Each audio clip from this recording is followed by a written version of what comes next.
আমার ছোটবেলা কাটে রংপুরেই। তো আমার বাবা একজন সার্ভিস হোল্ডার ছিল, গভর্নমেন্ট সার্ভিস হোল্ডার। তো আমরা 4 বোন, আমাদের অ্যাকচুয়ালি ভাই নাই।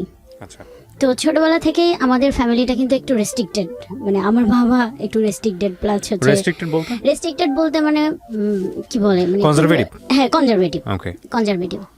তো আমার স্কুল কাটে রংপুরে। আমি যখন ক্লাস 1-এ ভর্তি হই তখনই আমার বাবা ট্রান্সফার হয়ে রংপুরে চলে আসে, মেইন শহরেই চলে আসে।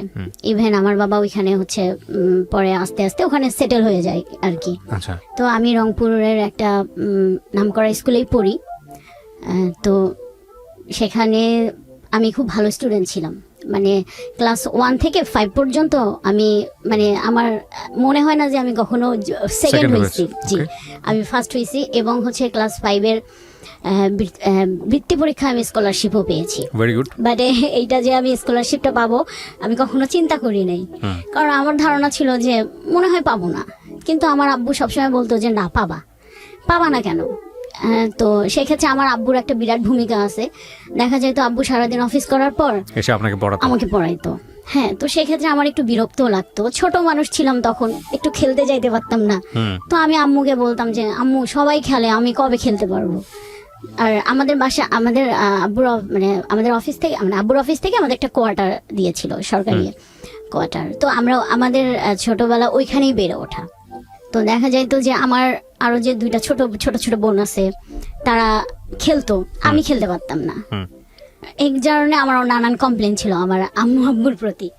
তারপরে এই আর কি, ওখান থেকে আমি খুব ভালো রেজাল্ট নিয়ে স্কুল শেষ করলাম। তারপরে আমি একটা গভর্নমেন্ট স্কুলে ভর্তি হইলাম। হওয়ার পর ওইখানে আমি ক্লাস, মানে এসএসসি পর্যন্ত খুব ভালোভাবেই আমার পড়াশোনা ছিল। তো এর মধ্যে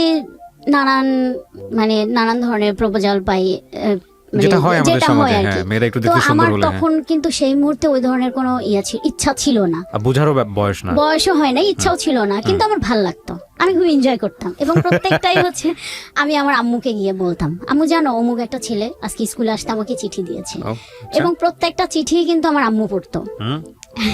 তো মানে আমার বাবাকে খুব ভয় পাইতাম, মানে যত স্কুল এসএসসি পর্যন্ত এসে আমার বাবার সাথে একটু গ্যাপ ক্রিয়েট হয়েছে, মানে তো একটু বড় হয়ে গেছি, তখন মনে হচ্ছিল যে একটু নিজের মতো চলবো।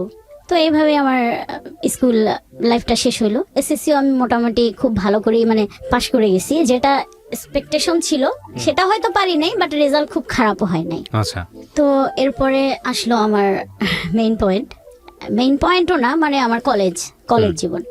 আমি গভর্নমেন্ট সরকারি ওমেন্স কলেজে ভর্তি হইলাম। ওখানেও ভর্তি হওয়ার পরে এই যে এখান থেকে কিন্তু আমার বাবার সাথে আমার আরো একটু বেশি গ্যাপ ক্রিয়েট হইলো। এটা কারণ আছে কি? কারণ আছে বলতে, এই যে মানে আমি খুব ভালো স্টুডেন্ট ছিলাম, আমি সায়েন্স নিয়ে পড়াশোনা করছি। তো আমি খুব ভালো একটা স্কুলে চান্স পাইছিলাম। আনফরচুনেটলি আমি সায়েন্সে চান্স পাই নাই, আমি আর্টসে চান্স পাইছি। কিন্তু আমার আব্বুর খুব ইচ্ছা ছিল আমার একটা মেয়ে ডাক্তার হবে। ও এর মধ্যে একটা কথা বলি, সেটা হচ্ছে আমার বড় আপুর কিন্তু ক্লাস 9-এ কি 10-এ বিয়ে হয়ে গেছে, কারণ আমার বড় আপু খুব সুন্দরী ছিল। মানে এত পরিমাণ ছেলেদের অত্যাচার ছিল আমাদের, ফ্যামিলি থেকে দিয়ে দিয়েছে। কিন্তু আমার বড় আপু মানে বিয়ের পরে কিন্তু সে কিন্তু মাস্টার্স কমপ্লিট করছে। আমার দুলাভাই বাইরে ছিল। তো এর মধ্যে আমি, বড় আপু তো শ্বশুর বাড়িতে চলে গেছে, ওখান থেকে পড়াশোনা, তো সে তার মতো আর কি সংসার জীবন করতেছে। তো আব্বু এখন চিন্তা করতেছে আমার একটা মেয়েকে তো আমি অনেক তাড়াতাড়ি বিয়ে দিয়ে দিছি, আর ওই মেয়েটার থেকে আমার এই মেয়েটা অনেক ভালো, পড়ালেখায় অনেক ভালো, বাকি 2টা তো এখনো ছোট।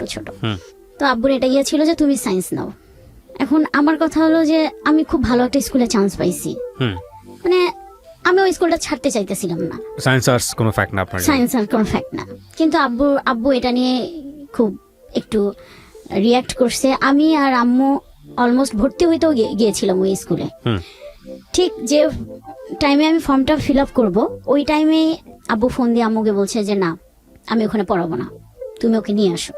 আর ছোটবেলা থেকে আমরা যেটা দেখতাম যে আব্বু একটু খুব রাগী, আব্বু যেটা বলতো আম্মু সেটাই করতো, আর আমরা সেটাই করতাম। তো আম্মু আমাকে বললো যে যাই হোক, তোমার বাবা যেটা চাইতেছে সেটাও তো খারাপ না, তুমি একটু চেষ্টা করো, পাবা। কিন্তু আমার কেন জানি ভাইয়া তখন মনে হয়েছিল যে আমি হয়তো সায়েন্সটা নিয়ে পড়তে পারবো না। কেন জানি আমার মনে হয়েছে যে আমি হয়তো এসএসসিটা যে পরিমাণ একটা রেজাল্ট আমার আশা ছিল সেটা হয় নাই, আমি মনে হয় সায়েন্সটা পারবো না। আমি আম্মু আব্বুকে কাউকেই বুঝাইতে পারি নাই। আচ্ছা। তো আব্বু আমাকে কি করলো, নিয়ে আসলো ওখান থেকে। নিয়ে আসার পর আমি সায়েন্সে ভর্তি হইলাম। এক পর্ব খুব জোর করেই ভর্তি হইলাম। আচ্ছা। আমার মনটা ওইখানে একটু ভেঙে যায় যে আমাকে চাপাই দিল। যাই হোক, বাসা থেকে ক্লাস করতেছিলাম। বাসা থেকে ক্লাস করতে আমার একটু অসুবিধা হচ্ছিল, কারণ কলেজটা একটু অনেক দূরে ছিল।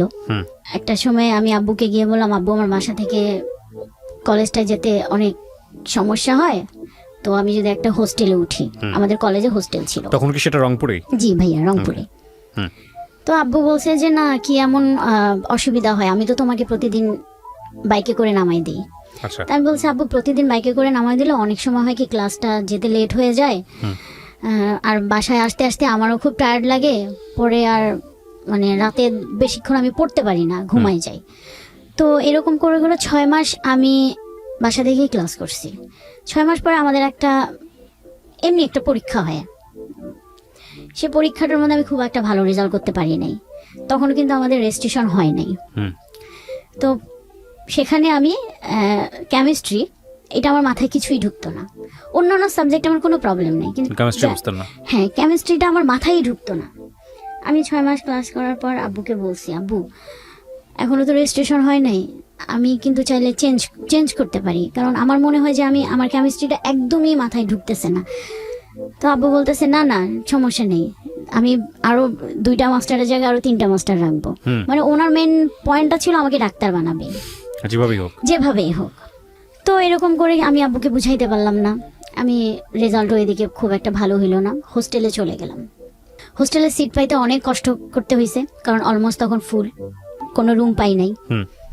তখন আমার ওই হোস্টেলের একজন আমার রিলেটিভ ছিল, আমার সম্পর্কে মামা হয়। আব্বু ওনার সাথে কথা বললো যে আমার মেয়ের তো এরকম আসতে খুব অসুবিধা হয়, আপনি যদি একটা ব্যবস্থা করেন। পরে আব্বুকে বললো যে ভাই, এই মুহূর্তে তো আমরা কোনো রুম দিতে পারবো না, তবে গণরুমে ওকে একটা মানে সিট দিতে পারবো। যখন কোনো একটা রুম খালি হয়ে যাবে, কোনো একটা মেয়ে চলে যাবে, তখন আমরা তাকে সেখানে শিফট করতে পারবো। তো প্রথমে কিন্তু খুব ভালো লাগতেছিল যে হোস্টেলে আসবো, একটা স্বাধীন জীবন, হ্যাঁ খুবই ভালো লাগতেছিল। কিন্তু যেদিন আব্বু আম্মু আমাকে মানে হোস্টেলে নিয়ে আসার পর আব্বু আম্মু যখন চলে গেল, তখন না মনের ভিতর একটা মানে বাবা মা যে নাই, থাকবে না কাছে, এটা ফিল করে আমার খুব কান্না পাইলো। পরে আব্বু বললো যে আচ্ছা তুমি কান্নাকাটি করো না, আমার তো অফিস এদিকেই, আমি যাওয়ার সময় একবার দেখা করে যাব। আর আম্মু তো জানেনি ভাইয়া মায়েরা কি হয়। পরে আব্বুকে বলতেছিল যে মেয়েটাকে জোর না করলেও পারতা। যাই হোক, হোস্টেল জীবন আসলাম। 1 সপ্তাহ খুব খারাপ লাগছে, অ্যাডজাস্ট করতেও খুব কষ্ট হয়েছে, কিন্তু খুব একটা সমস্যা হয় নাই আমার, কারণ আমি আমার স্কুলের কিছু পরিচিত ফ্রেন্ড পাইছি। তো যে কারণে, এবং ওরা মোটামুটি আমার খুব ক্লোজই ছিল, যে কারণে আমার অ্যাডজাস্ট করতে সমস্যা হয় নাই। তো এইভাবে হোস্টেল জীবন কাটতেছিল। একটা পর্যায়ে গিয়ে আমি একটা রুম পাই, এবং ভাই আমার কপালটা এত ভালো, আমি যে রুমটা পাই সেখানে আমার ওই স্কুলের বান্ধবীরাই ছিল। 2 জন ছিল, আর 2 জন, আর একটা মেয়ে ছিল, সে আমাদের স্কুলের না, বাট ওর সাথেও কেন জানি মানে ওই একদিনেই খুব তাড়াতাড়ি আমরা ফ্রি হয়ে গেলাম। হ্যাঁ, তো এরপরে হোস্টেল জীবন খুব মানে ভালোভাবে কাটতেছিল। হাসি কান্না, দুষ্টামি, প্রচুর দুষ্টামি করতাম আমি আমার মনে আছে, আমি দুষ্টামির জন্য ম্যাডামের মাইরও খাইছি কলেজে পড়ি। তো আবার পড়াশোনা তখন একটু মানে আমি ফিল করতে পারতেছিলাম যে একটু পড়াশোনার বাইরে থেকে আমি চলে যাচ্ছি, কিন্তু ওই যে ছাড়া একটা জীবন পাইছি না, এতদিন তো বাধা ছিলাম এটাতে, ফ্রেন্ডদের সাথে গল্প মজা দুষ্টামি যেটা বলে, এটার কারণে। আর আমার নামে প্রতিদিনই কমপ্লেন ছিল। হোস্টেল সুপার ম্যাডাম ছিল, তো ওনাকে আমরা খুব ভয় পাইতাম, মানে উনি আসা মানে ভাই একটা আতঙ্ক। তারপর এইভাবে আমার এসএসসি রেজাল্ট ফার্স্ট টাইমে একটু খারাপ হইলো। HSC or SSC? না এইচএসসি, ইন্টারমিডিয়েট। প্রথম আমার খারাপ হয়ে গেল, আমি রেজাল্ট বের হইলো, তখন আমি মানে বোর্ড পরীক্ষায় খারাপ করলাম। বোর্ড পরীক্ষায় খারাপ হয়েছে। সেকেন্ড টাইম আবার দিয়েছেন? হ্যাঁ, সেকেন্ড টাইমে আবার দিয়েছি। ওই রেজাল্টটা খারাপ যখনই হইলো, তখনই মানে আব্বুর সাথে আবার আরো দূরত্ব বেড়ে গেল, ও কারণ ওকে। আমার থেকে আমার বাবা বেশি কষ্ট পাইছে।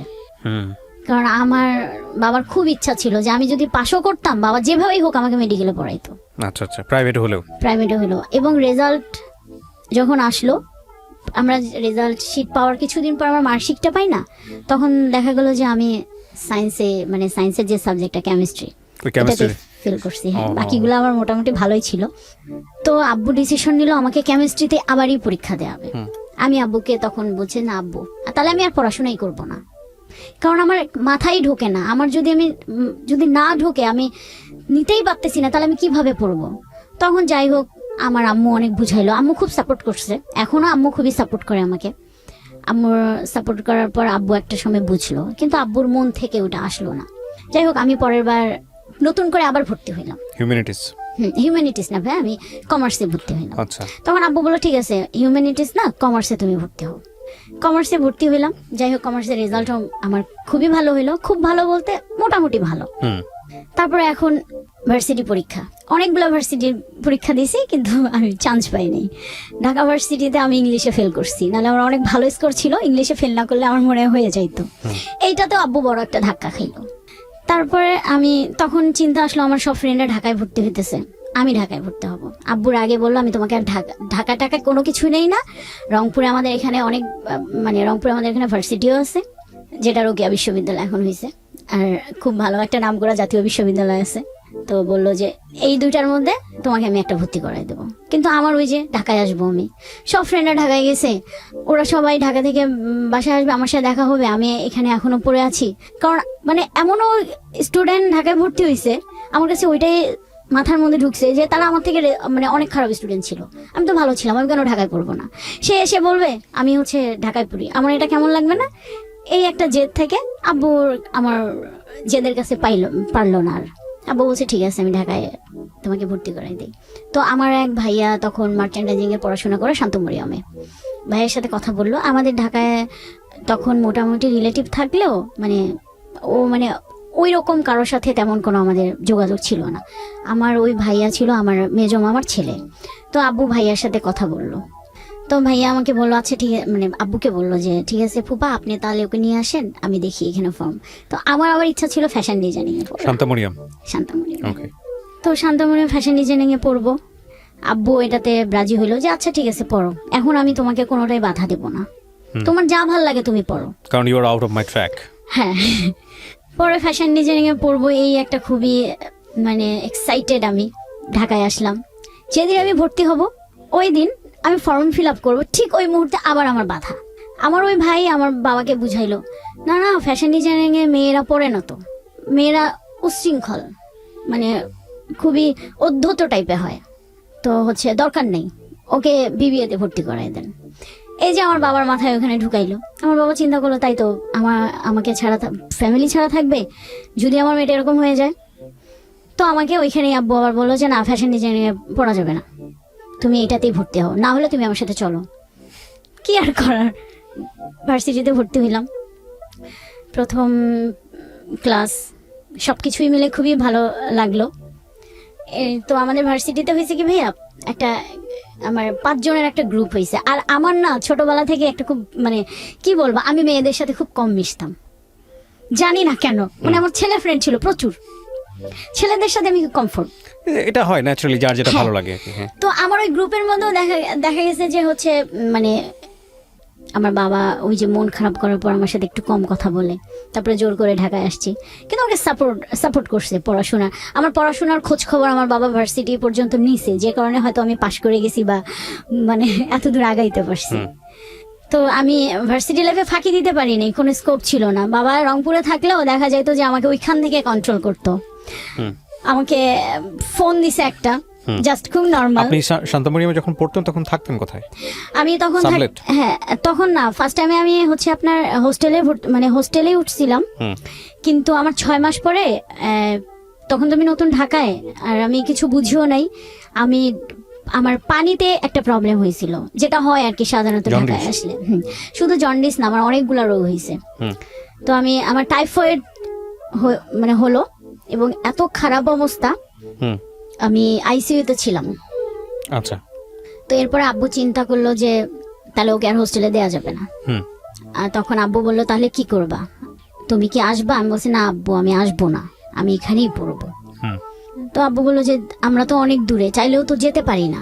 হুম আর তোমার ছোট, আমার এর মধ্যে বলি আমার তখন একটা ছোট বোন, খুবই ছোট, আপনার 4-5 বছর, আর আমার ছোটটা তখন স্কুলে পড়ে, ক্লাস 9 কি 10 পড়ে। হুম তো দুইটাই ছোট ছোট মোটামুটি। এখন এই দুইটাকে ছেড়ে তো আম্মুর ঢাকায় এসে থাকা সম্ভব না। হুম পরে আম্মু বললো যে তাহলে এক কাজ করি, ওকে একটা সাবলেটে তুলে দেই, কারণ যদি ম্যাচ করে থাকে আমি গিয়ে ওখানে অনেকদিন স্টে করতে পারবো না। হুম তারপরে আমি উত্তরায় ছিলাম ভাইয়া, হুম উত্তরায় একটা বাসায় আমি সাবলেট ছিলাম। তো আম্মু দেখা যেত আমাকে ঢাকায় 6 মাস, বাড়িতে 6 মাস, ওকে। এরকম করে করে আমার আম্মু থাকা শুরু করলো। আপনার এখানে 6 মাস, বাড়িতে 6 মাস? বাড়িতে 6 মাস, হ্যাঁ। জি। এর মধ্যে হইলো তখন আমি আমার 5th সেমিস্টার, না 5th না 4th সেমিস্টার, 3rd সেমিস্টার শেষে 4th সেমিস্টারে আমি উঠছি। হুম তো এর মধ্যে আমাকে আমার আব্বু একটা মোবাইল কিনে দিয়েছিল। আচ্ছা, এই প্রথম মোবাইল? মোবাইল এই প্রথম বলতে আমার এই প্রথম অ্যান্ড্রয়েড যে মোবাইল, আপনার স্যামসাং একটা মোবাইল কিনে দেয়। জি। এরপরে তো আমি সবাই চিন্তা করলাম যে আমার এতদিন ছোট মোবাইল ছিল, আমি তো ফেসবুক ইউজ করতে পারতাম না। হুম তো আমি একটা ফেসবুক অ্যাকাউন্ট খুলি। ফেসবুক অ্যাকাউন্ট খোলার পর ওই নানান ধরনের হচ্ছে মানে ফ্রেন্ডদের সাথে হুম গল্প আড্ডা এটা সেটা, কিন্তু এর মধ্যে আমি যতই দুষ্টামি করি না কেন পড়াশোনাটা করতাম। মানে আমি আচ্ছা। যে 1 ঘন্টায় পড়তাম, আমি 1 ঘন্টা পড়াশোনাই করতাম। ওকে। মানে সবার সাথে আড্ডা, আমাদের একটা গ্রুপও হইলো ভার্সিটির। হুম তো এখানে মজা টজা, তো সবকিছু মিলেই মানে ভালো একটা সময়, ভালো মানে আমার মনে হয় সব থেকে বেস্ট সময় আমার পার ভার্সিটি লাইফ। করছিলেন? হ্যাঁ। হ্যাঁ 3rd সেমিস্টার তখন আপনি? হ্যাঁ 3rd সেমিস্টারে। 3rd সেমিস্টার শেষ হয়ে 4th সেমিস্টারে আমি উঠবো। হুম এর মধ্যে ফেসবুক আমার না 3rd সেমিস্টারের পরীক্ষা, আমার ফাইনাল পরীক্ষা শেষ হয়েছে, আমি বাড়িতে গিয়েছি। হুম বাড়িতে গিয়েছি তো আমার যতটুকু মনে পড়ে, ওটা একদম আমাদের রংপুরে তো অনেক শীত, ডিসেম্বর মাসটা প্রচন্ড শীতের টাইম।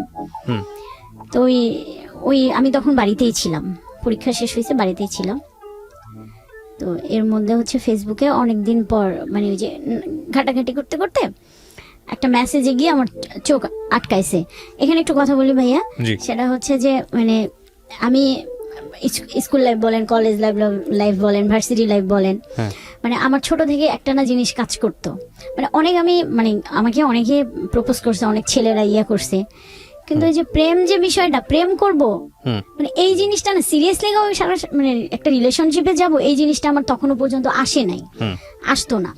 আর আমার ছোটবেলায় থেকে একটা জিনিস ছিল, না আমি কেন মানে একই ক্লাসের ছেলেদের সাথে প্রেম করব, কেন আমি অন্য মানে বড় ভাইদের সাথে প্রেম করব। হুম আমার না ছোটবেলা থেকে আমি জানি না, মাথায় একটা জিনিস ঘুরতো, আমার থেকে 10-12 বছরে বড় হবে এরকম কেউ আমাকে প্রপোজ করলে আমি এদের সাথে প্রেম করব।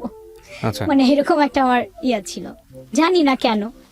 তো বাসায় ওই টাইমটায় কোনো কাজ নেই, পরীক্ষা টরীক্ষা শেষ হয়েছে। জি। আর তখন ওই টাইমটা আমাদের বাসায় আবার খুব মানে সব আত্মীয় স্বজন ছিল, বলতে আমার বড় বোন আসছে অনেকদিন পর। মানে এটা নিয়ে পুরো একটা মানে বাসার একটা খুব ভালো মোমেন্ট ছিল। জি। তারপরে তো আমি একদিন শুয়ে আছি দুপুরবেলা, হঠাৎ করে আমার একটা মেসেজটা অনেক দিন আগে পাঠাইছে, আমি এটা খেয়াল করি নাই। হুম আমার এখনো মনে আছে 25 তারিখ হবে। কেউ একজন, তখন চেনেন না আপনি? হ্যাঁ চিনি না আমি। হ্যাঁ। সে আমাকে একটা মেসেজ দিছে, সে ডিরেক্ট এইভাবে বলছে, হুম তোমাকে আমার ভাল লাগে, আমি তোমার সাথে রিলেশন করব, তুমি যদি রাজি থাকো আমাকে ইয়েস বলো, না থাকলে এই পর্যন্ত স্টপ। এটা কি ফেসবুকের ইনবক্স করেছে? ফেসবুকে ইনবক্স করেছে। চিনতেন আপনি আইডি দেখে? চেনা গেল ছেলেটাকে নাকি না ফেক আইডি? আমি তখন খেয়াল করিনি আইডিটা। Okay. আমি না ওই যে ওই রকম একটা মেসেজ দেখে মানে আমার খটকা লেগেছে, যে কে মানে খটকা থেকে আমার বেশি একটা ইন্টারেস্ট লেগেছে। হুম মানে কেন লেগেছে যে সে একদম আমাকে ডিরেক্ট বলছে। হুম তো আমি কিছুক্ষণ চিন্তা করছিলাম ওইটা নিয়ে, চিন্তা করে কি রিপ্লাই দেবো। আমি ভাবলাম যে না থাক, এরকম কতজনে কি দেয়, রিপ্লাই দেবো না। হুম তো আমি ওই দিন আর রিপ্লাই দেই নাই, কিন্তু আমার মাথার মধ্যে কিন্তু ওই জিনিসটা আছে, হুম কে কে কে না একটু আমি দেখতেই তো পারি। একদিন পর আমি ফেসবুকে মানে তার চিন্তা মানে প্রোফাইলটা গিয়ে আমি ভালো করে দেখতেছিলাম। তো দেখতে মানে প্রথম প্রোফাইল পিকচারটা দেখেই না আমার চোখটা আটকে গেছে। মানে আর আমি বলি আমার খুব লম্বা ছেলেদের প্রতি একটা উইক কাজ করে। ওকে ওকে ছেলেটা না খুব লম্বা, ওকে মানে খুব স্মার্ট, যা হয় কি ছেলেরা স্মার্ট, মেয়েরা যেরকম একটা ছেলে মানে পছন্দ করে আর কি, পছন্দ হ্যাঁ। করে, মানে তাদের হচ্ছে স্বপ্নের নায়ক থাকে না, যে মানে স্বপ্নের একটা চিন্তা করে যে এরকম হবে ওরকম হবে, ঠিক হুম ওরকমই ছিল। তো আমার না দেখে খুব ভালো লাগতেছিল। পর আমি স্ক্রল করে করে আপনার হচ্ছে প্রত্যেকটা ছবি দেখছি, দেখার পর পরে আমি কোনো রিপ্লাই দেই নাই। আমার ভালো লাগছে কিন্তু আমি রিপ্লাই দেই নাই। হুম আমি বলছি দেখি কি করে। ঠিক তার একদিন পরে ছেলেটা দেখি আমাকে আবার টেক্সট করছে, কি ব্যাপার তুমি কিছু জানাইলা না? তখন আমি রিপ্লাই দিয়েছি যে আপনি কি আমার সম্পর্কে জানেন না আপনি আমাকে দেখছেন? হুম তো বলছে যে আমি তোমার সম্পর্কে জানি না কিন্তু তোমাকে আমি দেখেছি, দেখেই আমার ভালো লেগেছে।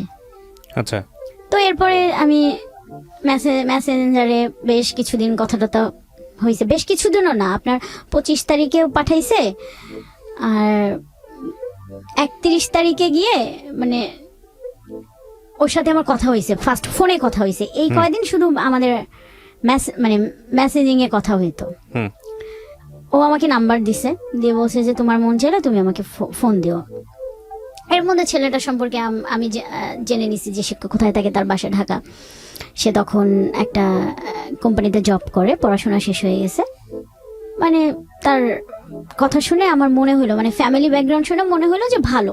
হুম তারপরে এই তো একটু একটু করে ভালো লাগা। ওই আপনি জিজ্ঞেস করলেন না ওকে যে ও আপনাকে জানলো কিভাবে, হ্যাঁ চিনলো আমি কিভাবে? জিজ্ঞেস করছি, তো আমাকে বলছে যে তোমাকে আমি একবার দেখেছিলাম, হুম একটা বিয়েতে আমি দেখেছিলাম, ওনার এক বন্ধুর বিয়েতে সে আমাকে দেখেছিল। হুম তো আসলে বন্ধুর বিয়েতে বলতে আমার এক বান্ধবী ছিল, মানে খুব ক্লোজ না, বাট আমাদেরই ভার্সিটির। তো ওর বন্ধুর সাথে আমার ওই বান্ধবীটার বিয়ে হয়েছে, তো আমি সেই বিয়েতে অ্যাটেন্ড করছিলাম। আচ্ছা তো পরে আর কি সেটা আমি জানতে পাই। যাই হোক, সে হয়তো তার কাছ থেকে শুনেই আমার ফেসবুক আইডিটা নিয়ে বা আমার ওই বান্ধবীর সাথে অ্যাড ছিল, সামহাও আপনাকে নক করেছে নক নাকি? করছে। তারপরে ওর সাথে আমার প্রথম দেখা হয়, হুম মানে প্রথম 3-4-5 মাস খুব ভালো একটা সময় কাটছে, মানে ও খুব টেক কেয়ার করে ইয়ে করে। আমার কাছে মনে হচ্ছিল যে তখন খুব ভালো লাগতো, আবার একটা সময় খুব বন্দিও লাগতো, কারণ প্রত্যেকটা কাজে সে ইন্টারফেয়ার করতো। হুম মানে এখানে গেলে তাকে বলে যেতে হবে, ওখানে গেলে বলে যেতে হবে, মোবাইল কেন, এটা মানে যা হয় আর কি। তো একটা পর্যায়ে সে আমাকে কিছু ইশারা ইঙ্গিতে বুঝাইতে চাইলো যে তার মানে একটা কিছু দরকার বা যে ব্যাপারটা। তখন আমি ওকে বুঝাইলাম যে দেখো আমি খুব প্রত্যন্ত একটা অঞ্চল থেকে উঠে আসছি, হুম আমি এইভাবে বড় হই নাই, তোমাকে আমার ভালো লেগেছিল, আমার মনে হয়েছিল যে তোমার সাথে আমার রিলেশন একটা ক্রিয়েট করা যায়, এবং তুমিও সিরিয়াস আমিও সিরিয়াস ছিলাম। তো ব্যাপারটা হচ্ছে, তো তুমি যেটা করতে চাচ্ছ সেটা এই মুহূর্তে সম্ভব না, আমি খুবই একটা কনজারভেটিভ ফ্যামিলি থেকে উঠে আসছি, তো আমাদের যদি মানে যা হবে বিয়ের পর। কিন্তু সে তখন ঠিক আছে, ওকে আমি তোমাকে একটু পরীক্ষা করলাম, দেখি এখনকার মেয়েরা অনেকে হয়, এইভাবে সে আমার ব্রেন ওয়াশ মানে করতো।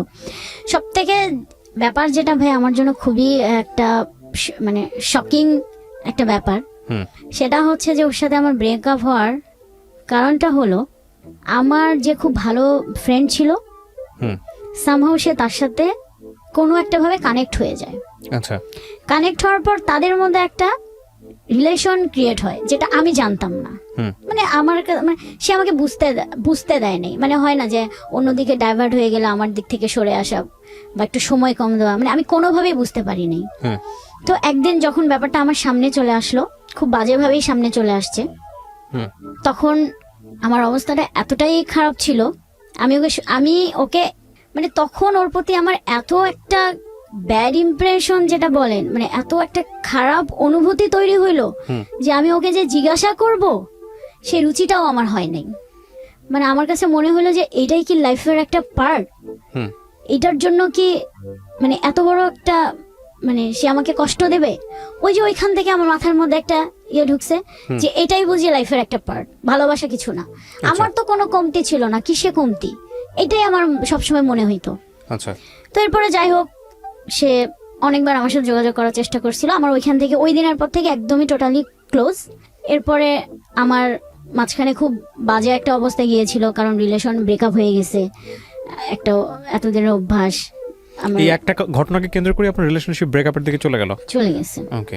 তো তখন আমি চিন্তা করলাম না, আমি আর কোনো রিলেশনশিপেই জড়াবো না, আমার এসবের দরকার নাই, আমি পড়াশোনা করি। আচ্ছা, বাট এটা নিয়ে আপনার মধ্যে মেন্টালি কোনো ইফেক্ট তৈরি হলো না? মেন্টালি ইফেক্ট তৈরি হয়েছিল, কিন্তু তখন আমার ফ্রেন্ড আমাকে খুব সাপোর্ট দিছে যে তুমি পড়াশোনায় মনোযোগ দাও, অন্য কোনো মানে কাজকর্মে বেশি বেশি করে তুমি ইয়া করো, ফোকাস করো, পড়াশোনাটা করো। ওকে।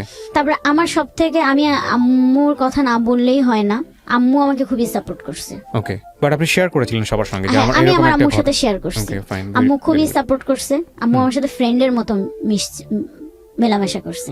তো যে কারণে না মানে আমার ফ্যামিলি বলেন, আমার ফ্রেন্ড সার্কেল বলেন, আমি না খুব তাড়াতাড়ি ওইটা কাটায় আসছি। কিন্তু ভাইয়া কাটায় আসলে ওই যে আমার মাথার মধ্যে ওইটা চেপে বসছে যে আসলে ভালোবাসা কিছু নাই, ভালোবাসা যদি আমরা ধরে রাখতে চাই তাহলে এইটা দরকার, নাহলে এত ভালোবেসেও আমি একটা মানুষকে কেন ধরে রাখতে পারলাম না।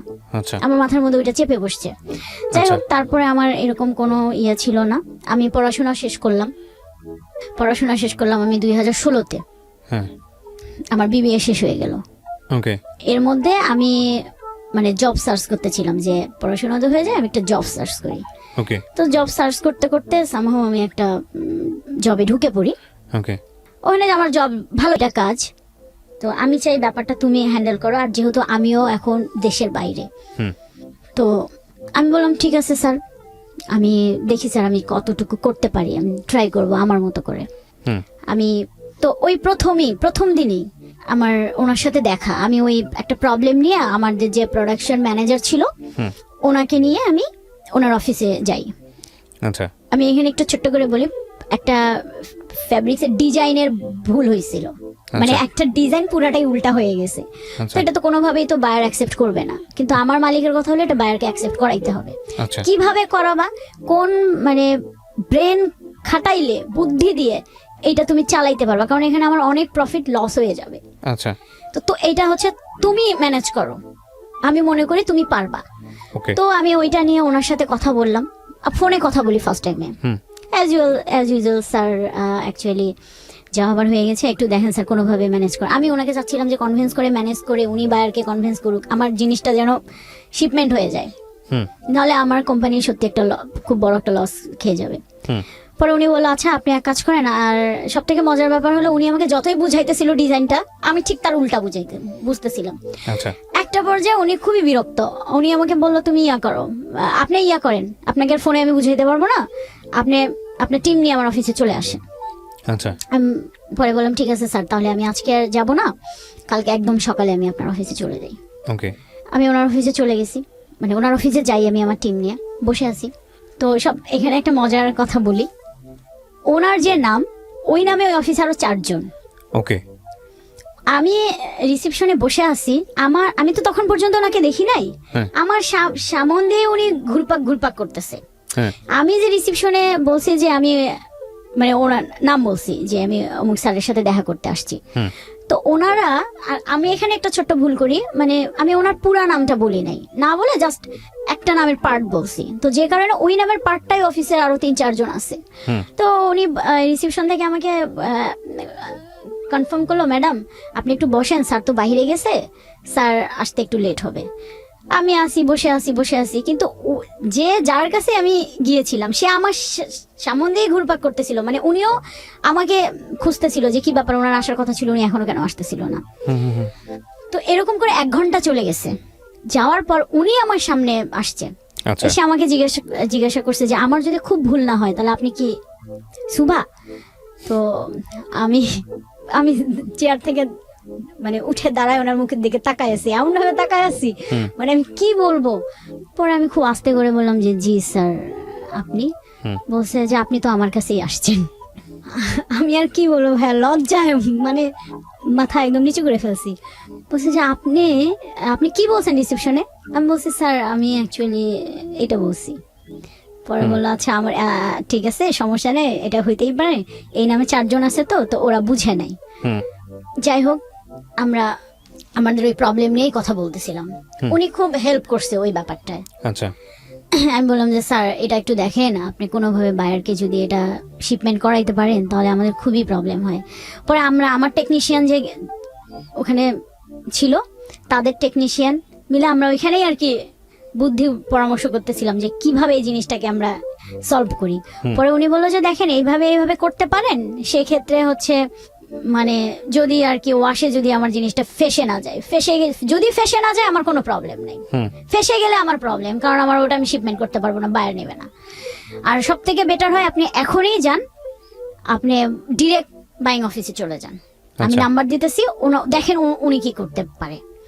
পরে আমি সাথে সাথেই আর এর মধ্যে উনি বললো যে আমি তাহলে আমার অফিসে ডিএমডি স্যারের সাথে কথা বলি, যেহেতু আপনি একটা মেয়ে মানুষ আসছেন। তারপরে ভাইয়া আমি সাথে সাথেই চলে গেলাম ওই বাইং অফিসে, ওনার সাথে দেখা করলাম, কিন্তু ওখানে গিয়ে খুবই একটা আশানুরূপ রেজাল্ট হইল না। খুব মানে মন খারাপ একদম আমার, আমি বাসায় চলে আসলাম। এর মধ্যে তো আমার বস কি হইলো আমি কিচ্ছু জানি না, দোষটা কার? আমি বলছি স্যার দোষটা আসলে কারোই না, আবার মানে আমাদেরই।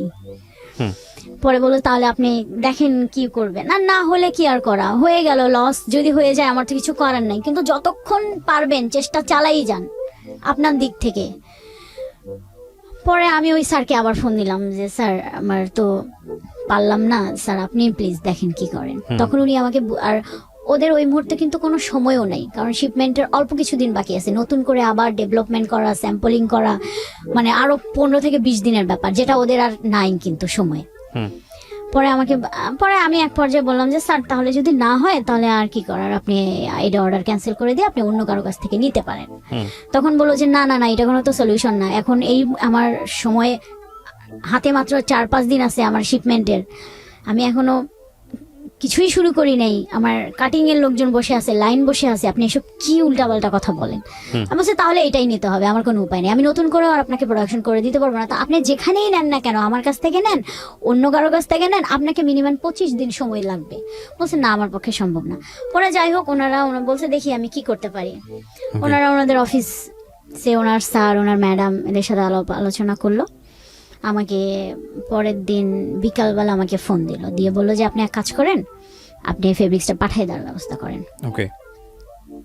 কিন্তু এখানে আপনি আমাকে একটা মেইল দেন, আর এটা আমি আপনাকে মেইলের রিটার্ন মেইল দিচ্ছি, এবং এখানে লেখা থাকবে যেটা আপনার যে পেমেন্টটা সেটা আপনি শিপমেন্টের পর পাবেন, তার আগে আপনি কোনো পেমেন্টের জন্য ঝামেলা করবেন না, কারণ এই মালটা মানে এই প্রোডাক্টটা ফেব্রিক্সটা আপনার হচ্ছে জার্মানি যাবে, ওইখান থেকে কাস্টমার কিরকম সেল হয় সেরকম তারা ওয়াশ করবে, তারপরে তো তারা যদি চলে তাহলে আমরাও পেমেন্ট পাবো, আপনিও পাবেন। মিনিমাম 6 থেকে 7 মাস সময় লাগবে, এর আগে কোনো ফোন টোন কিন্তু দিয়ে না, আমি দিতে পারবো না। তা বলছে আচ্ছা ঠিক আছে স্যার সমস্যা নেই, আপনাদের সাথে তো আমার র্যান্ডমলি কাজ হয়, একটা পেমেন্ট আচ্ছা 6-7 মাস আটকা থাকলেও প্রবলেম নেই, কিন্তু আমার লস হইলো না। এরপরে আমি আমার মতো 3-4 মাস তার সাথে আমার কোনো যোগাযোগ নেই, টোটালি কোনো যোগাযোগ নেই, কোনো ফোন না কিছু না। হঠাৎ একদিন আমি বলি তারিখটা আমার মনে আছে, 25 তারিখ ডিসেম্বরের 25 তারিখ 2017 সাল। আমাকে ডিসেম্বরের 25 তারিখে আপনার বড়দিন আর কি, তো আমাদের যেটা নিয়ম থাকে প্রত্যেকটা ক্লায়েন্টদেরকে আমরা উইশ পাঠাই বড়দিনে, তো আমি ওই একটা টেক্সট সিলেক্ট করে সবাইকে ওইটাই ফরওয়ার্ড করে দিই। হ্যাঁ, তো ওনাকেও আমি পাঠাইছি। তারপরে না আমার কিছুক্ষণ পর উনি দেখি আমাকে রিপ্লাই দিল। রিপ্লাই দেওয়ার পর আমাদের মধ্যে কথা হচ্ছে। তখন আমার একটা ছবি ছিল হোয়াটসঅ্যাপের যে প্রোফাইল পিকচারটা, ওই প্রথম উনি আমার দিকে, ওই ছবিটাতে উনি আমার দিকে ভালো করে তাকায়। আমাকে কিছুক্ষণ পর সে খুব মানে অদ্ভুত একটা কোশ্চেন করছে, আমার কাছে যদিও এটা অদ্ভুত লাগে, জানি না দর্শকদের কাছে কেমন লাগবে। আপনি কি ওই মেয়েটা যে মেয়েটা আমার অফিসে আসছিলেন? মানে আমি প্রশ্নটা শুনে একটু অবাক, আমি আস্তে করে রিপ্লাই দিলাম জি স্যার আমি ওই মেয়েটা। আপনি পাঠিয়েছিলেন? আমি রিকোয়েস্ট পাঠিয়ে নেই, উনি পাঠাইছে। মানে উনি মানে না, এটা ফেসবুকে না তো ভাইয়া, এটা হোয়াটসঅ্যাপের কথা বলি। হোয়াটসঅ্যাপে আমি যে মেসেজটা করছিলাম না, এরপর থেকেই উনি আমাকে রিপ্লাই, এবং আমার যে হোয়াটসঅ্যাপে ছবিটা দেওয়া ছিল সেটা উনি ফার্স্ট ওই দিনই আমাকে নোটিস করে ওই ছবিটাতেই, এবং নোটিস করার পরে আমাকে এই টেক্সটটা করে। পরে আমি ওনাকে রিপ্লাই দেয় জি, বলছেন না হতেই পারেন না। আমি বললাম যে কেন? বলছেন না হতেই পারে না, এত ডিফারেন্ট হয় একটা মানুষ কিভাবে। এই যে ওইখান থেকে এই একটা ইস্যু নিয়ে ওইখান থেকে আমাদের মানে কথা ফেসবুকে চ্যাটিং, তখন পর্যন্ত আমরা ফোনে কথা বলিনি। তো এরকম করতে করতে মানে আমি বুঝতে পারতেছি উনি আমাকে কি জানি বলতে চায়, বাট আমি অ্যাভয়েড করে যাই। উনি কি বলতে চায় আমি অ্যাভয়েড করতে যাই। উনি আমাকে শুধু বলে যে আপনাকে আমার একটা কিছু কথা বলার আছে, এই পর্যন্ত। আমি যখনই জিজ্ঞেস করি কি, না থাক অন্য একদিন বলবো। এইভাবে আরো 2 মাস চলে গেল। আচ্ছা। যাওয়ার পর একদিন আমাকে বলল যে না, আপনাকে নিয়ে আমার অনেক ডাউট আছে। আমি বলছি কেন? বলছে যে তখন পর্যন্ত কিন্তু আমাদের আর ফেস টু ফেস দেখা হয় নাই। বললো যে না। আমি বলছি কেন, আমাকে নিয়ে আপনার কি ডাউট? বলছে আপনি এই মেয়েটা হইতে পারেন না। তো আচ্ছা, যদি এই মেয়েটা হন তাহলে এক কাজ করেন, আপনি আমার অফিসে চলে আসেন। আমি তখন বললাম আমি অফিসে যাব, আমার অফিসে যাওয়ার তো একটা রিজন লাগবে। বলছে কোনো সমস্যা নাই, আমি আপনাকে মানে আপনার বসকে সিসিতে রেখে আমি একটা আপনাকে মেইল পাঠাই। ওকে। তাহলে তো এটা আপনার বস দেখলেই তো আপনি তো একটা কারণ পাবেন। তো উনি তাই করলো। আমি এর মধ্যে কিন্তু আমাদের টুকটাক প্রতিদিনই কথাবার্তা হয়, রাতেও চ্যাটিং হয়। তারপরে আমি যাই পরের দিন। তো স্যার আমাকে ডেকে বলো যে এরকম তো উনি একটা মেল দিয়েছে, দেখো তো কি প্রবলেম। পরে আমি পরের দিন অফিসে গেলাম। তো যেহেতু আমি ওই দিন কোনো কাজেই যাব না, কাজের। কত সালের ঘটনা এটা যখন শুরু হচ্ছে? 17 সালে, তো কয়েকদিন আগে। হ্যাঁ। তারপর আমি ওইখানে গেলাম ওদের অফিসে। তো ওনার সাথে আমার দেখা, ওই অফিসেই ভালোভাবে দেখা। প্রথম উনিও আমাকে ভালোভাবে মানে খেয়াল করছে, আমিও ওনাকে ভালোভাবে খেয়াল করছি।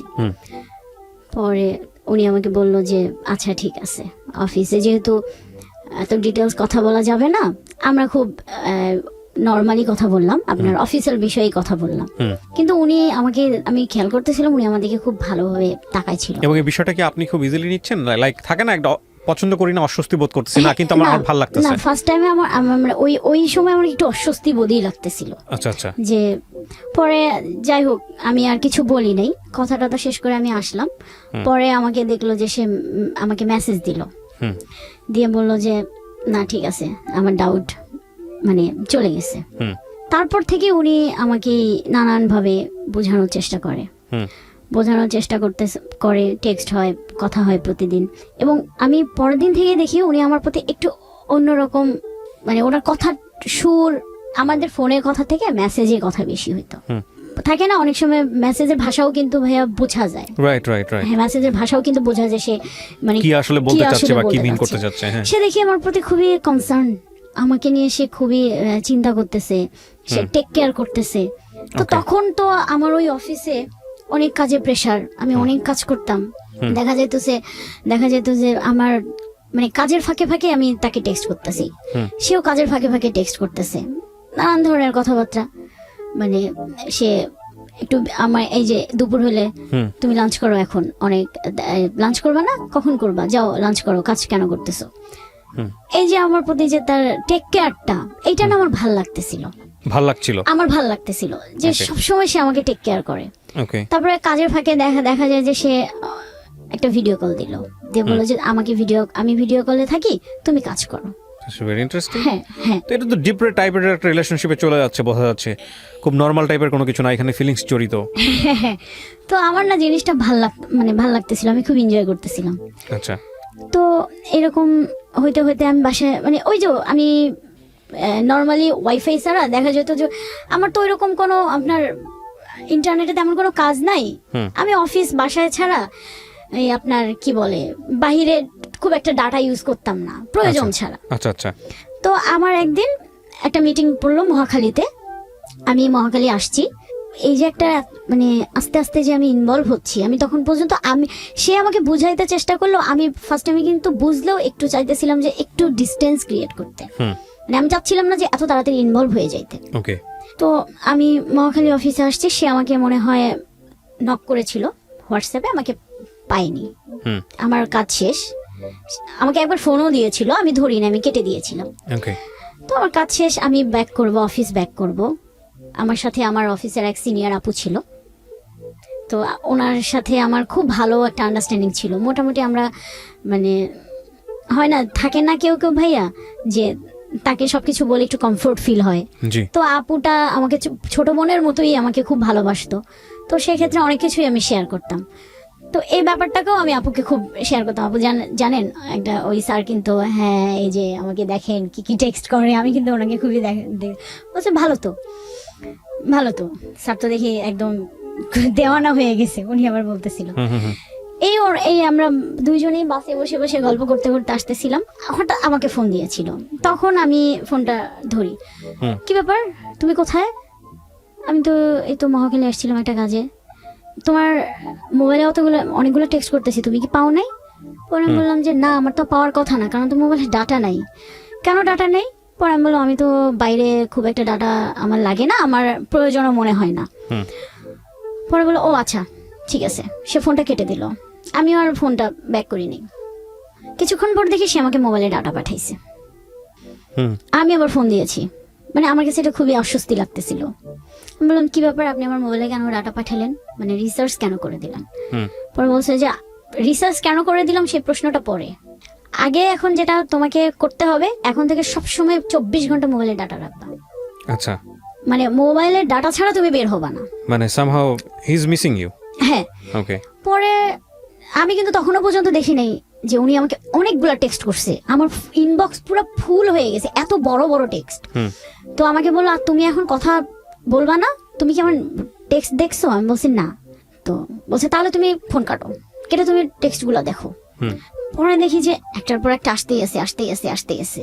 তো আমি কয়েকটা দেখছি, কারণ এত টেক্সট এত বড় বড় ওই মুহূর্তে আমার মানে পড়তে চাইতেছিলাম না, কারণ আমি বলেন জার্নিতে মোবাইল চালাইতে পারি না, আমার মাইগ্রেনের প্রবলেম, তো আমার মাথা খুব ব্যথা করে। তো আমি ওনাকে শুধু একটা রিপ্লাই দিলাম যে বাসায় গিয়ে আমি দেখবো। আমি আমার মতো, তা সে আমাকে মিস করতেছে, বাট তখন পর্যন্ত আমার সেই মিসিং ভাবটা আসেনি। আমি আমার মতো অফিসে গেলাম, কাজ করলাম, বাসায় আসলাম, এর মধ্যে টুকটাক তো কথাবার্তা হচ্ছেই। বাসায় আসার পর সে আমাকে আবার ফোন দিচ্ছে, বাসায় ঢুকছো? হ্যাঁ। তুমি কি টেক্সটগুলো পড়ছো? তো আমি বললাম যে আমি তখন বলছি যে আমি তো মাত্র বাসায় ঢুকলাম, আমি একটু ফ্রেশ হই, তখন আমি উত্তরায় থাকি। তো বললো যে আচ্ছা ঠিক আছে, আর আমিও বাসায় যাচ্ছি। আমি আচ্ছা ঠিক আছে আপনি বাসায় যান।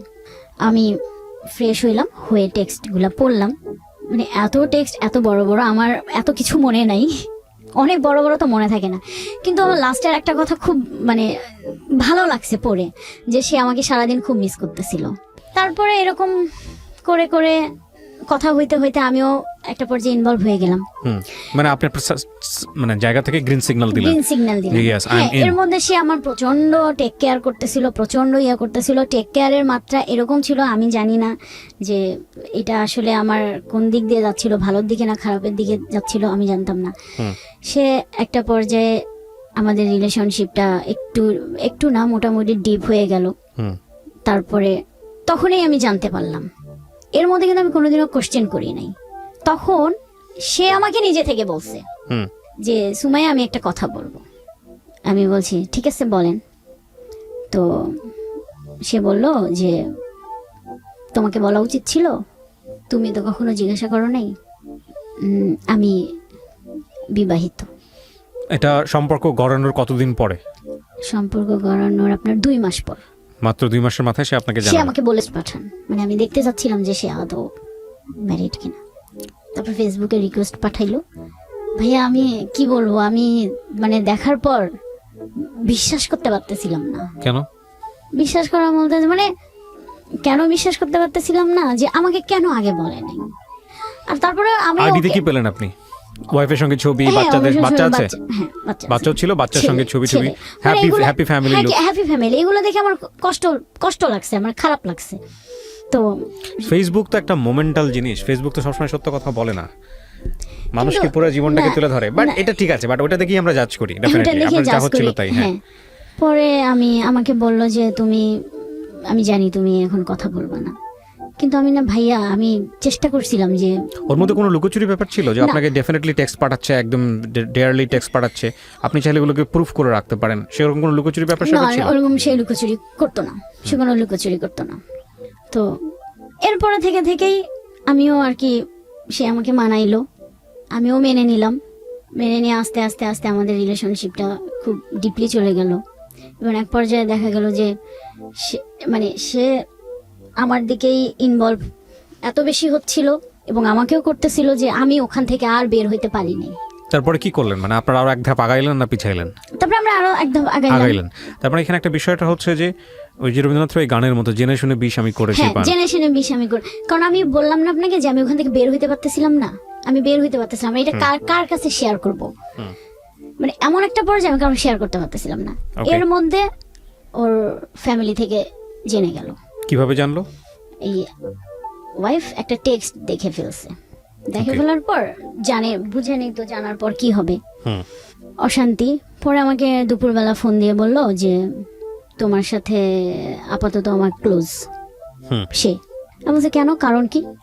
বললো যে কোনো কারণ নেই, আদৌ আমি যোগাযোগ করবো কিনা আমি জানি না। হুম আমি ওকে ফাইন, ঠিক আছে, আমার কষ্ট হচ্ছিল হুম কিন্তু আমার তো এখানে কিছু করার নেই, হুম কি করতাম আমি বলছি জি। ঠিক আছে। তারপরে সে ইমোশনালি টেক্সট পাঠাচ্ছিল, আমিও পাঠাচ্ছিলাম। হুম পরে তার ওয়াইফ ও একটা পরে আমার বিকালে সন্ধ্যার দিকে বললো আমার ওয়াইফ তোমার নাম্বার নিয়েছে, তোমাকে হয়তো ফোন দিবে, হুম আমি কিন্তু এরকম এরকম ভাবে বলছি, তুমি ঠিক এইভাবে এইভাবে বইলো, আচ্ছা। মানে তার দোষ সম্পূর্ণটা আমি আমার ঘাড়ে নিয়েছি। ওকে তো তার ওয়াইফ আমাকে পরের দিন ফোন দিল, দিয়ে আমাকে জিজ্ঞাসা করলো। তখন আমি বললাম যে না এরকম আসলে তেমন কিছু না।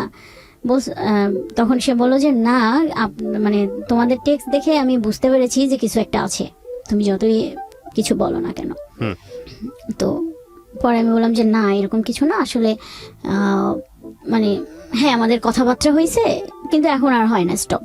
হুম পরে বললো যে ঠিক আছে, আমি এটাই যেন চাই স্টপ হয়ে যাক, এটা যেন আর না আগায়। এরা যেন না আগায়। আমি বলছি ওকে ঠিক আছে। পরে আমি তাকে ফোন দিলাম, দিয়ে বললাম যে এরকম ওনার সাথে কথা হয়েছে, তবে উনি বলছে যে না আগায়।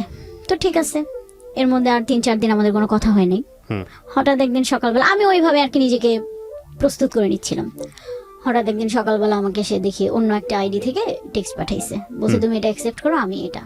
কোথা থেকে? অন্য একটা ফেসবুক থেকে, আইডি, সে একটা ফেক আইডি খুলছে, সেখান থেকে টেক্সট পাঠাইছে, বলছে এখন থেকে কোনো মোবাইলের কন্টাক্ট হবে না। মানে সেও মানে ফিল করতেছিল যে সে ওইটা একটা অভ্যাস হয়ে গেছে, এরকম আমাকে ছাড়া সে থাকতে পারতেছে না, ইয়ে করতে পারতেছে না। আমারও তো এখন আমি তো তাকে ভালোবাসি, যখন আমি এই ধরনের কথা শুনবো স্বভাবতই আমি উইক হয়ে যাব। হুম আমিও তখন আবার আমাদের এরকম ভালো সময় যাচ্ছে, ইয়ে যাচ্ছে। হুম তো এরকম করে করে ভাইয়া আসলে কি বলবো, মানে বিষয়টা হচ্ছে এরকম যে আপনি বিষয়টা- গোপনেই সবকিছু মেইনটেইন করছিলেন। মেনটেন করতেছিলাম গোপনেই, হুম এবং তার মধ্যে সে হচ্ছে আমার বাসায় আসা যাওয়া করতেছিল। তখন আপনি আলাদা থাকতেন? আমি আলাদা থাকি। একটা ফ্ল্যাটে আলাদা থাকতেন? হ্যাঁ আমি আলাদা আচ্ছা। থাকি, আমার বাসায় আসা এবং যাওয়া। আপনার বাসায় আসা যাওয়া আপনাদের ফিউচার কি ছিল, মানে আপনার জায়গা থেকে ফিউচারটা কি মানে ছিল? ফিউচার মানে এরকমই ফিউচার থাকবো আমরা, যতটুকু পারি মেইনটেইন করব। যতটুকু পারি মেনটেন করব। ওকে কারণ সে একটা কথাই সবসময় বলতো যে আমার তোমাকেও লাগবে তাকেও লাগবে, আমি তাকে ছাড়তে পারবো না, বিকজ তার উপর আমার একটা দায়িত্ব আছে, হুম বাচ্চা আছে।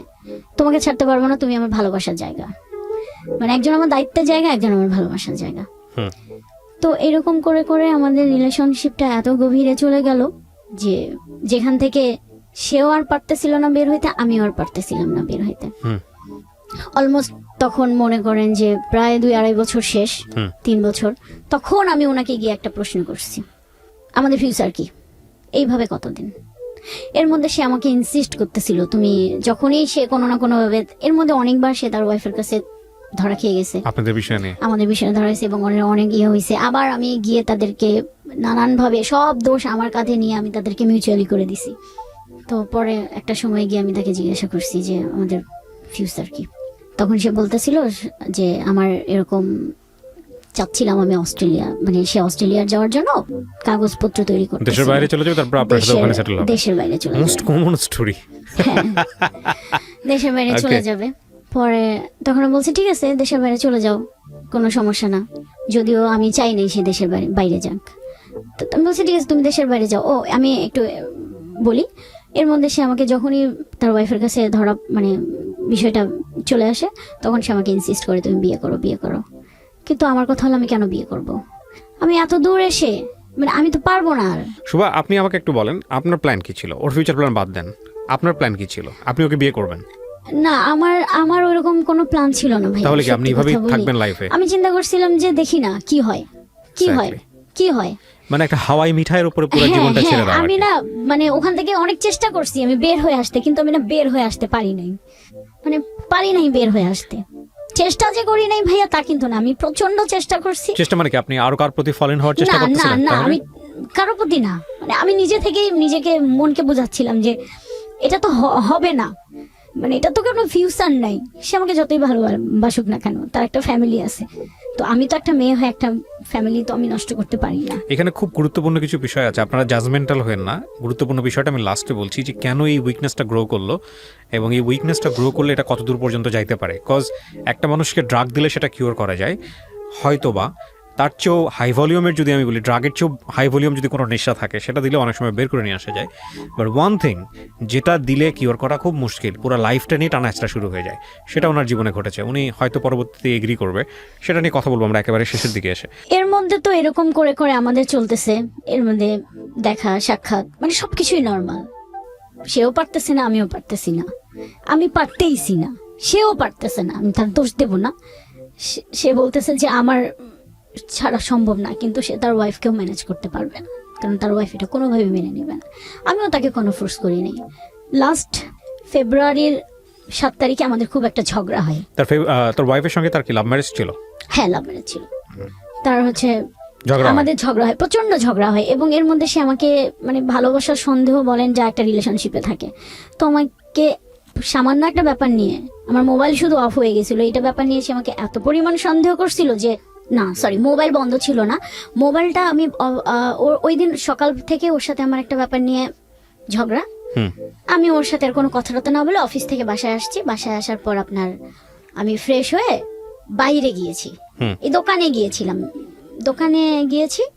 যাওয়ার পর সে এর মধ্যে হচ্ছে মোবাইলে ফোন দিছে, মেসেজ দিছে। ফার্স্ট টাইমে আমাদের যেহেতু মোবাইলে ফোনে কথা হয় না, মেসেঞ্জারই কথা হয়, মেসেজ দিছে, আমি রিপ্লাই করি নাই। পরে সে ফোন দিছে, 3-4 বার ফোন দিছে, আমি তো বাসায় নাই, তা আমি হচ্ছে মানে মোবাইলটা পিক করব কিভাবে। তো সে আমার মোবাইলে একটা অ্যাপস ইনস্টল করে রাখতো সব সময়, আমি কোথায় যাই কি করি সে ওই অ্যাপসটার মাধ্যমে কিন্তু ফ্রন্ট ক্যামেরা চাইলে মানে আমার ডিভাইসটা সে কন্ট্রোল করে। ও মানে আপনি কি করতেছেন না করতেছেন সব সময় সে আমাকে দেখে। আচ্ছা, তো সে তখন মনে হলো যে সে যদি বাসায়, তার এটা মনের সন্দেহ, সে কোথায় গেছে, বাসায় যদি থাকতো সে তো আমার ফোন ধরতো। তো সন্দেহ থেকে সে কি করলো? সন্দেহ থেকে সে ওই অ্যাপসটা ওপেন করে ওই ফ্রন্ট ক্যামেরা দিয়ে দেখলো যে না আমি তো বাসায় নেই, লাইট অফ, মানে লাইট অফ বা হচ্ছে আমি বাসায় নেই, ও বুঝতে পারলো আমি বাসায় নেই। কিছু মানে ও ওইটা সবসময় ওপেন করে ধরে বসেছিল যে আমি কি করি। আমি তখন পর্যন্ত কিন্তু জানি না এই অ্যাপসের এই কাজ। আমি অনেস্টলি বলি, আমি ওই ঝগড়ার পরেই আমি জানতে পারছি। একটা জানি যে অ্যাপস একটা ইনস্টল আছে, কিন্তু সে কখনো বলে না যে অ্যাপস দিয়ে কি হয়। আচ্ছা, ট্র্যাক করেছে আপনাকে? ট্র্যাক করে, সবসময় ট্র্যাক করে, সবকিছুতেই ট্র্যাক করে। আমি আসলাম, বাসায় আসলাম, আসার পর দেখি অনেকগুলা টেক্সট দেখেই তো আমি বুঝতে পারছি যে আজকে কি হবে, পরিণতি খুবই খারাপ আছে। আমি একদম আমি চুপচাপ, যে আমাকে এখন সে পকাচাকা করবে, আমাকে এগুলা শুনতে হবে, নাহলে হচ্ছে ঝগড়া, কথা বলেই ঝগড়া বাড়বে, আমি চাই নাই ঝগড়া বাড়াইতে। পরে দেখি সে আমাকে অনেকগুলো টেক্সট করলো, বললো যে আমি খুব ঠান্ডা মাথায় ডিসিশন নিলাম, আমি আর রিলেশন কন্টিনিউ করবো না। ওকে ফাইন, আমিও ওকে জিজ্ঞেস করলাম যে এটা ঠান্ডা মাথায় বলছো তো? পরে যেন এটা, কারণ এর আগে বহুবার তুমি আসছো, আমি গেছি, এরকম আমাদের ঝগড়া হয়েছে। পরে বলছে না, এটা আমি একদমই ঠান্ডা মাথায়। এইটা বলার পর সে র্যান্ডমলি আমাকে গালাগালি করতেছে, টেক্সট দিতেছে, এইভাবে 3টা-3:30 পর্যন্ত সে আমাকে জ্বালাইছে। একটা পর্যায়ে গিয়ে আমার মানে এত মানে অসহ্য বোধ লাগছে যে না, আমি মানে যাই হোক, আমি এবার স্ট্রং মেন্টালি এবং হচ্ছে আমার মনের দিক থেকে আমি স্ট্রং, আমি আর এটা কন্টিনিউ করবো না, কারণ এত অসম্মান নিয়ে তো আমি থাকতে পারবো না। আমি তো একটা ভুল করছি, তার মধ্যে যদি আমাকে এরকম মেন্টালি প্রেশার করে, মানে প্রেশার দেয় সবসময়, যেটা আমাকে দিয়ে আসছিল। আমার ওর সাথে রিলেশন হওয়ার পর থেকেই আমার ফ্রেন্ড সার্কেল বলেন টোটালি তাদের সাথে আমি ডিটাচড। কারোর সাথে আমার কোনো ছেলে মানুষ বলেন, কোনো অফিস কলিগ, মানে কারোর সাথেই সে কথা বললেই মানে সে এত পজিটিভ হয়ে যেত, এত মানে অ্যাগ্রেসিভ হয়ে যেত। বুঝতে পেরেছি। এটা আপনার লাস্ট কবেকার ঘটনা? এই ফেব্রুয়ারির 7 তারিখ। পরে হচ্ছে আমি ওই দিন খুবই আমি বলছি যে ঠিক আছে তুমি বলছো, আমি আর নিতে পারতেছি না, আর সম্ভবই না। এই সামান্য একটা বিষয় নিয়ে এত সন্দেহ করা আর সম্ভব না। আমি তাকে সবকিছু থেকে ব্লক করে দিছি, হোয়াটসঅ্যাপ, মেসেঞ্জার, মানে ফোন টোন সবকিছু থেকে ব্লক করে। এর আগে তো আমি প্রচুর কান্নাকাটি করতাম, আমি অসুস্থ হয়ে যাইতাম। ওইবার বললাম না, আমি মনের দিক থেকে মেন্টালিটি একদম আমি অ্যালার্ট, আমি উইক হব না, আমি আর নো কান্নাকাটি, আমি কোনো কান্নাকাটি করব না, আমি একদম স্ট্রং হয়ে গেছি। পরে হচ্ছে আমি আমার মতো অফিস করতেছি। এর আগে যতবারই ঝগড়া হইতো আমার মানে আমি আপনাকে বুঝাইতে পারবো না যে আমার মানে কি খারাপ অবস্থা হইতো, মানে আমি অফিস করতে পারতাম না, আমি অসুস্থ হইতাম, আমি আমি বুঝতে পারছি। হ্যাঁ, I দিন know your গেছে যে part. আমি হসপিটালেও আপনি ভর্তি একদম ছিলাম। এন্ডিং এ আসেন, কি করলেন ওর সঙ্গে? আচ্ছা, তারপর আমি বাদ দিয়ে দিছি, আমি সবকিছু থেকে ব্লক। একটা দিন যাইতে না যাইতেই সন্ধ্যাবেলায় সে তার বাসার দারোয়ান কে দিয়ে আমাকে ফোন দিছে, আমি কেটে দিছি। বাবুর তার বাসায় যে রান্না করে বাবুর্চি তাকে দিয়ে সে ফোন দিছে, আমি কেটে দিছি, কারণ আমি তো এই নাম্বারগুলো জানি, ব্লক করে দিছি। তখন সে বুঝতে পারতেছিল, সে ফিল করতে পারতেছিল যে আমি এবারে স্ট্রং, কোনোভাবেই সে আমাকে আর ফিরাইতে এখানে একটা পারবে বিষয় না। একটু যুক্ত করি প্রিয় শ্রোতা যারা শুনছেন, excess was super high, cause উনিও ওনার বাসায় যেত, যেটা আমার একটু আগে কথা হচ্ছিল যে আমাদের যিনি গেস্ট আজকে সুভাও ওনার বাসায় যেত এবং সেটা গোপনে। তার মানে আপনি যেহেতু বাবুর্চি এবং এই প্রসঙ্গটা যেহেতু নিয়ে আসলেন এখানে, সেই জন্য আমি বলছি ওনারা বুঝতে পারবে না যে ওনার বাড়ির বাবুর্চি এবং দারোয়ান থেকে শুরু করে সবাই এই আমাদের সুভার ব্যাপারে জানতো। আর সুভার বাসায় তো তার এক্সেস ছিলই, খুবই স্বাভাবিক, মানে ওদের এক্সেস লেভেলটা ছিল খুব এক্সট্রিম লেভেলের হাই। হ্যাঁ, তারপরে ভাইয়া সে আমাকে কোনো মতেই পাচ্ছিল না, আমিও না, আমি কোনোভাবে আর যাব না। পরের দিন সে অন্য একটা নাম্বার থেকে ফোন দিছে, দিয়ে সে মানে যেটা সে কোনোদিনও করে নাই, সরি বলছে, কান্নাকাটি করেছে, সরি টরি করছে, কান্নাকাটি করছে, কিন্তু ও কখনোই সরি এগুলো করে না। আচ্ছা ঠিক আছে, এখন কথা হচ্ছে যে এটার পরে কি প্যাচ আপ হলো নাকি? এটার পরে প্যাচ আপ হইছে। আমি আমি আমি করব না এরকম করে 2 দিন চলে গেছে, 3 দিনের দিন সে আমিও তো ভালোবাসি, আমি তো পারি নাই, আমি আবার উইক হয়ে গেছি। কিন্তু সে যদি না আসতো আমার কিন্তু কোনো প্রবলেম হইতো না। সে এসে যে কান্নাকাটিটা করছে, সে ডেলিভারেটলি মানে ডেসপারেটলি আমার পায়ে ধরছে, আমার আর কিছু করার ছিল না। I know that. এরপর আপনি কি করলেন? এরপর আমি প্যাচ আপ করলাম, কিন্তু আমি তখন ওকে একটা কথা বলছি যে এগুলা করা আর যাবে না, যদি টিকে থাকতে হয় এবার কিছু একটা করতে হবে, আমাকে সন্দেহ করা যাবে না, গালাগালি করা যাবে না, আমি এগুলা নিতে পারি না, আমি পারবো না। আর তখন আমি তাকে জিজ্ঞাসা করছি, তোমার ফিউচার প্ল্যান কি, কি করবা, কি করবা তুমি? তখন সে বলল যে আমাকে সময় দাও,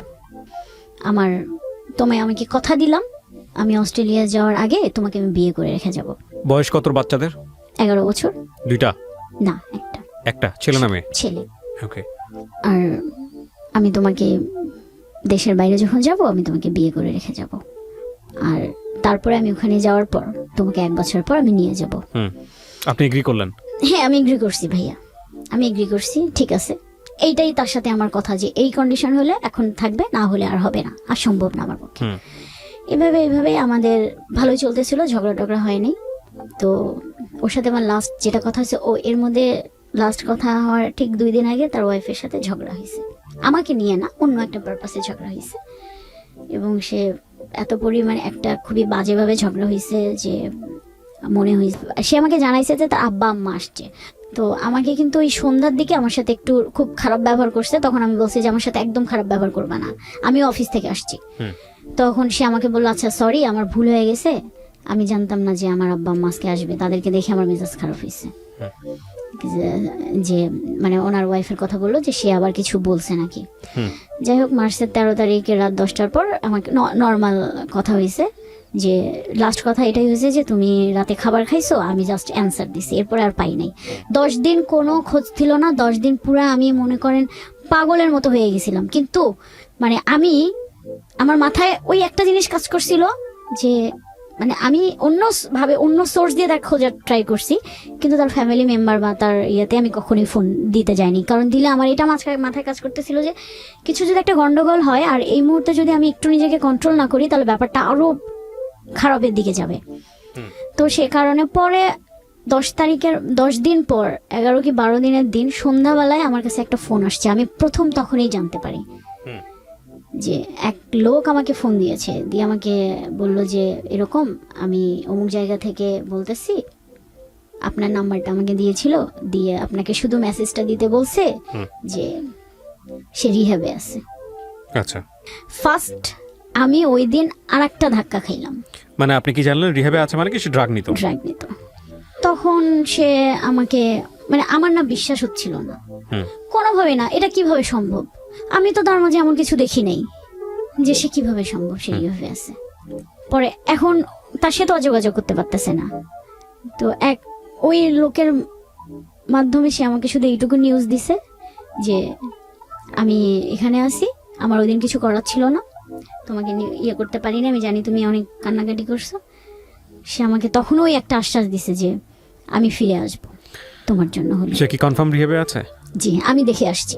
রিহ্যাবে কি আপনি দেখে আসছেন? আমি অনেক কষ্টে অনেক কিছু মানে তো ওনাকে আপনি কি কোশ্চেন করলেন রিহ্যাবে? আমি আমি আমি ওইভাবে তো যেতে পারিনি ভাইয়া, কারণ ওখানে তো আপনার প্যারেন্টস ছাড়া কেউ, তখন তো মনে করেন এমনিতেই আমি শুনেছি যেটা পরে যে 1.5 মাস 1 মাস ছাড়া তার প্যারেন্টসরাও দেখা করতে পারবে না। আর ওই ওনার ওয়াইফের সঙ্গে আপনার কখনো ফেস টু ফেস কথা হয়েছে? ফেস টু ফেস কথা আমার একবার হয়েছিল, ওই ফার্স্টের দিকে। বাসায় গিয়ে আপনি কনভিন্স করে আসছেন? না, বাসায় না, ওই আমার একটা রেস্টুরেন্টে দেখা হয়েছিল, এই পর্যন্তই আর কি। ওনার ওয়াইফের সাথে কথা এরপরে আমার হয়নি। আচ্ছা, কি বলেছে ওনার ওয়াইফ আপনাকে? ওনার ওয়াইফ আমাকে বলেছিল যে আমি জানতে চাই আসলে তোমাদের মধ্যে কি সম্পর্ক, বাট তখনও আমি ব্যাপারটা হাইড করে গেছি। ও বলছে না আমাদের, কারণ ওনার ওয়াইফ এমনি টুকটাক বুঝতে পারতেছিল, একদম স্পেসিফিক কোনো টেক্সট বা কোনো কিছু পায় নাই যে যেটা একদম জোরালো ভাবে সে ধরবে। বাট আমি জানি না, যতটুকু আপনি বললেন এটা যদি আমি আরো ইলাবোরেটলি ঘন্টাখানিক নিয়ে আসতাম তাহলে তো স্টোরির শাখা পোশাখা অনেক কিছু বের হতো, সেটা বড় কথা নয়। কিন্তু আমি যতটুকু শুনেছি তাতে আমার কাছে মনে হয়েছে she is a very wise lady. আমি জানি না উনি কিভাবে কতটুকু রিয়াক্ট করেছেন ওনার সংসারে, বাট উনি অনেক ঠান্ডা মাথায় বিষয়টা হয়তো ডিল করার চেষ্টা করছেন। এবং আমি অবশ্যই ওনাকে আমার এই অনুষ্ঠান থেকে রেসপেক্ট করি। 1 2 নাম্বার হচ্ছে যে আপনার এই গল্পটা আপনি কেন বললেন? আমি আগে প্রশ্নটার অ্যান্সারটা নেই, তারপর আমি আমার কথা বলে অনুষ্ঠান শেষ করব। ভাইয়া, আমি এই গল্পটা বলতে আসছি এই কারণেই যে আমি তো ভুল করেছি, আমি চাই না যে আর কেউ এরকম একটা সম্পর্কে জড়াক। ভুলটা আপনার কোথায়? ভুলটা এটাই যে আমি একটা ম্যারিড পার্সনকে ভালোবেসে ফেলছি, যা আর তার থেকে বড় ভুল যে এটার কোনো ফিউচার নাই, এই সম্পর্কে কোনো ফিউচার নেই। কিন্তু আপনি কারোর প্রতি ফল ইন হয়েছেন সবকিছু জেনে শুনে তো মানুষ ফল ইন হয় না। মানুষ ফল ইন, আমাদের সায়েন্স যেটা বলে মানুষ এক নজরে দেখেই প্রেমে পড়ে যায়। মানুষ এমন হয় যে পাশ দিয়ে হেঁটে গেছে, শরীরের স্মেলেই প্রেমে পড়ে গেছে, এরকম ঘটনা ঘটেছে। সেখানে আমাদের দোষের কিছু নাই। কিন্তু আপনি 2 মাস যখন ওনার সঙ্গে এরকম সম্পর্কে থাকার পরে যখন জানতে পারলেন, ও আপনাকে যখন কনফেস করলো যে হি ইজ আ ম্যারিড গাই, তখন আপনি আপনার এই ইলিউশনের জায়গা থেকে হোক, ভালোবাসার জায়গা থেকে হোক, আপনি ওখান থেকে বের হয়ে আসতে পারেন নাই। পারিনি। আচ্ছা, এটা না পারাটাও আমি আপনার দোষের মনে করি না, হয়তো এটা সময় লাগতো, কারণ আপনি মেন্টালি উইক হয়ে গেছেন। কিন্তু দোষের জায়গাটা কোনটা জানেন? দোষের জায়গাটা হচ্ছে আপনি সেখান থেকে অ্যাডভান্স লেভেলে চলে গেছেন। আপনি যদি এগ্রি করেন তাহলে আমি বলবো যে আপনি যতটুকু ছিলেন ওখানে তখন থেকে যদি আপনি আরেকটু সামনের দিকে না যেতেন, যেটা হয়তো আমি একদম খোলামেলাভাবে বলছি না, যেটা হাজব্যান্ড ওয়াইফ টাইপের রিলেশনশিপে চলে যাওয়া এবং ওইভাবেই লাইফ লিড করা, ওই জায়গাটায় আপনি যদি না যেতেন তাহলে ডিপেন্ডেন্সিটা একটু হলেও কম হতো। বারবার আপনার ব্রেন সিগন্যাল দিত যে মানুষটা ম্যারিড, এই মানুষটার একটা জীবন আছে, এই মানুষটার একটা বাচ্চা আছে, আমি চাইলেই সেটার ক্ষতি করতে পারি না। সো আপনি যেহেতু ওইভাবে ইনভলভ না হলে তাহলে আপনি ধীরে ধীরে ওখান থেকে এসকেপ করতে পারতেন এবং সেটা খুব ওয়াইজ ডিসিশন হতো। কিন্তু না করে আপনি আরো এক ধাপ ভিতরে চলে গেছেন এবং ওই একদম জেনে শুনে বিষ পান করছেন যা থাকে কপালে। ভয়ঙ্কর রকমের ভুল সিদ্ধান্ত। তো যেটার মাসুল যেটা আমাকে এখন দিতে হচ্ছে, আমি জানি না হয়তো আরো সামনে দিতে হবে, কারণ আমার সব থেকে যে মাসুলটা আমি দিচ্ছি যে আমার বাবা আমার সাথে কথা বলে না। না, ডেফিনেটলি আপনার বাবা আপনার সঙ্গে কথা বলে না, সেটার যথেষ্ট লজিক আছে। আর দ্বিতীয় কথা হচ্ছে যে দেখেন, আমি তো নিজেও বাবা, প্রত্যেকটা বাবাই কিন্তু তার সন্তানকে নিয়ে অনেক বড় স্বপ্ন দেখে। ধাপে ধাপে অনেকবার তার সে স্বপ্ন ভেঙেছেন আপনি, এবং অ্যাটলিস্ট আপনি ভালো আছেন সেটা আপনার বাবা দেখতে চাইবে। কিন্তু যে ধরনের সম্পর্কে আপনি জড়িয়ে গেছেন, আমি নিশ্চিত এই ছেলেটা যদি কালকে রিহাব থেকে বের হয়ে আপনার সামনে দাঁড়ায়, আপনি টালমাটাল অবস্থায় চলে যাবেন, আপনি আবার তার প্রতি ফল ইন হবেন।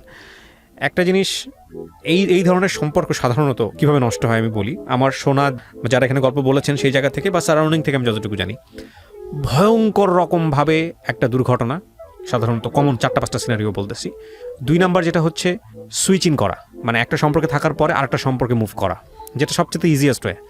আর 3 নাম্বার যেটা, সেটা হচ্ছে যে খুব খুব বড় ধরনের কষ্ট পাওয়া, অপর পক্ষ থেকে খুব বড় ধরনের কষ্ট পাওয়া, এবং এত বড় কষ্ট যে কষ্টের কোনো রেমেডি নাই। যেমন দেখা যাবে যে হয়তো এই কারণে আপনার বাপ স্ট্রোক করে কোনো একটা দুর্ঘটনা ঘটে গেছে, অথবা দেখা গেল পরিবারে কোনো একটা ভয়ঙ্কর রকমের ঘটনা ঘটে গেছে, অথবা তার দ্বারা আপনার এমন একটা ক্ষতি হয়েছে যে ক্ষতিটা আপনি সারা জীবন ধরে আর কখনো পোষাতে পারবেন না। এই ধরনের ঘটনা ঘটলে সাধারণত এই রিলেশনশিপটা নষ্ট হয়। কিন্তু আমরা এই তিন ধরনের কোনো ঘটনাটাকেই সাপোর্ট করি না সুস্থভাবে বাঁচার জন্য। আপনাকে যেটা করতে হবে সেটা হলো যে এখান থেকে বের হয়ে আসতে হলে আপনাকে প্রতি মুহূর্তে আপনাকে হ্যামারিং করতে হবে, নিজেকে শক্ত জায়গায় দাঁড় করাতে হবে যে না, আমি যেটা করতেছি সেটা ড্রাগের চাইতে ভয়াবহ কিছু। এবং এটা সাইকোলজি বলে, যারা সাইকিয়াট্রিস্ট তারা ভালো বলতে পারবেন। প্রেমের সম্পর্কে যেখানে বাধা থাকে সেই সম্পর্কে সেখানে ভালোবাসা আরও অনেক বেশি তীব্র হয়। মানে নর্মালি আপনি কারোর সাথে রিলেশন করেন, সেখানে যে আবেগটা থাকে, যদি সেখানে বাধা থাকে তাহলে সেই বাধা যে পরিমাণ থাকে তার চেয়ে গতিবেগ, ওইখানে ইমোশনের গতিবেগটা অনেক বেশি হয়। আপনার ক্ষেত্রে বিষয়টা সেরকমই ছিল এবং এখনও সেরকম আছে। আমি অবশ্যই সুভা যে গল্পটা এখানে বলেছেন তার ভয়েস চেঞ্জ করা হয়েছে, তার পরিচিতি সমস্ত কিছু এখানে গোপন করা হয়েছে, কারো পরিচিতি এখানে রিভিল করা হয়নি, কিন্তু আমাদের সমাজে এরকম ঘটনা অহরহ ঘটে। আরেকটা যেটা আমি গল্পের মাঝখানে একবার বলেছিলাম যে কেন উনি ফল ইন হলেন, এইটা আমাদের সবার একটা বড় প্রবলেম, বিশেষ করে মেয়েদের ক্ষেত্রে এই জিনিসটা বড় প্রবলেম। সেটা হলো মেয়েরা টেক কেয়ার অনেক বেশি পছন্দ করে, রাইট। এত বেশি পছন্দ করে যে একটা মেয়েকে তাকে ইমোশনালি ব্ল্যাকমেল করার জন্যে বা তাকে ইমোশনালি গ্র্যাব করার জন্যে তাকে একটা নির্দিষ্ট সময় পর্যন্ত টেক কেয়ার করলে মোটামুটি সে বুঝে যায় যে না, এই মানুষটা ছাড়া আমার দুনিয়া তার আর কেউ নাই। আর একটা বড় জিনিস হচ্ছে যেটা একটা মানুষ একটা মেয়েকে যখন আপনি ইমোশনালি গ্র্যাব